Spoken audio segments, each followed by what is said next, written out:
You show me that you can move one human being to a place that you can motivate to them to go somewhere, you have my business. Sure. Makes sense. That makes a lot of sense. Because Facebook doesn't do that. There isn't anything out there that does that. This is the team behind Happenstance. They're building an app to give you not just any podcast, but anecdotes and stories of Chicago and the city around you in real time. They haven't quite launched the app yet, but they're getting close. Operating out of Chicago's 1871 incubator space, here's what it's like as they approach the first release. You ever wonder what innovation is going on around you? Tap into Chicago's ecosystem of teams, founders, and creators working to make the future something to look forward to. This is Hustle Gurus. Exactly. Yeah, now we're not live. This project actually started a few summers ago when I was a grad student at Northwestern's Medill School of Journalism, and this was the class project that we came up with. And we polled Chicago residents at that point. Even though there's all this information already out there, they told us in that survey that they still wanted to learn more about the city. So we realized that, hey, there's this sort of like need for a new form of storytelling. With a chance to talk to investors coming up and the hopeful launch of the beta, the team had an advisor meeting to get some outside perspective on how to better communicate the app's value for an investor audience and how to finalize some of the user experience on the app. You can go on the platform and you get paid by impressions. So it's like how many listeners listen to your story kind of thing, up to like a certain amount, just like advertisers would get paid. In your infancy, I don't see that being terribly appealing to anybody. Yeah. Because you don't have, you're not in enough places. Growth hacking in the beginning is going to be the way to go.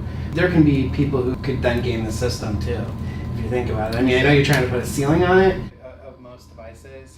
So anytime you are using an AR-enabled thing, you are literally just, putting a straw in the battery and just sucking it dry. Yeah, So it's like out there at like a flat rate, unless you've got some superstar who is gonna actually drive traffic and drive downloads. So you get some personality, and you're like, yeah, we'll pay you a little bit more. Right. But then again, you may be able to find a personality, like, an NPR person, to just donate their time, who won't ask for anything. So that'd be great.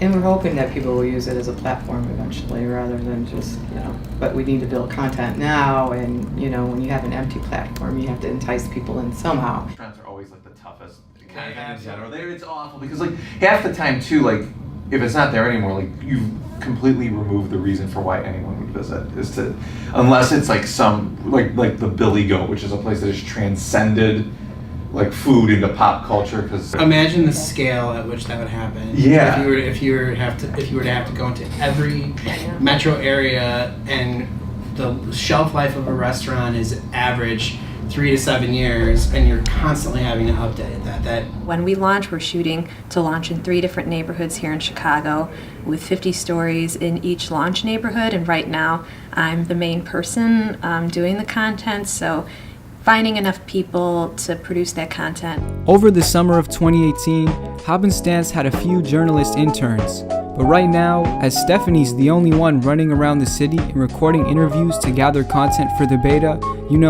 the show must go on, but the question is figuring out how to scale that process. Let's look at how she's already doing it on the ground. So today I am headed to Escape Reality, which is an escape room place here in River North, and we are going to talk to Romisha Richardson, who is the general manager.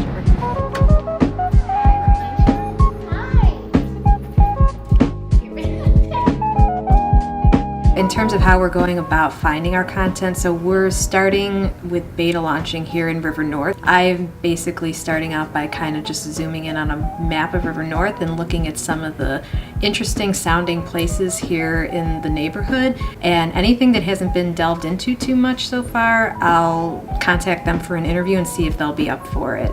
We focus on 4 main editorial pillars, so food, arts, landmarks, and sports. It's just the interesting and kind of quirky, fun things about those places or those people that you wouldn't know about necessarily. Okay, so here's how the interview that we just did with Romisha will play out in the app. Once the app is on my phone and I were within walking distance of Escape Reality, I'd get a push notification that would say something like, "You have a Hap." As a tech startup with just 3 people, each day in the office is a juggle of various tasks. We're preparing some screenshots for our investor meeting coming up at the end of October. When you walk into a circle, you'll unlock the story, and then you'll be able to tap on the story and listen to it here. We're considering, when there's a story nearby, getting a filter for Snapchat as well. So if you don't know about Happenstance yet, you can also find us by using a social media platform and happenstantially come across our filter. Being a map-based app, we want to see what the competition is doing out there for local-based data.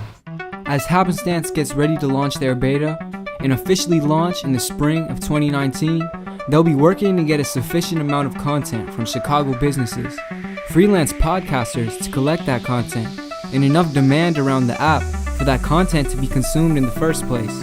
If you'd like to reach out, contact the team at happenstanceapp.com.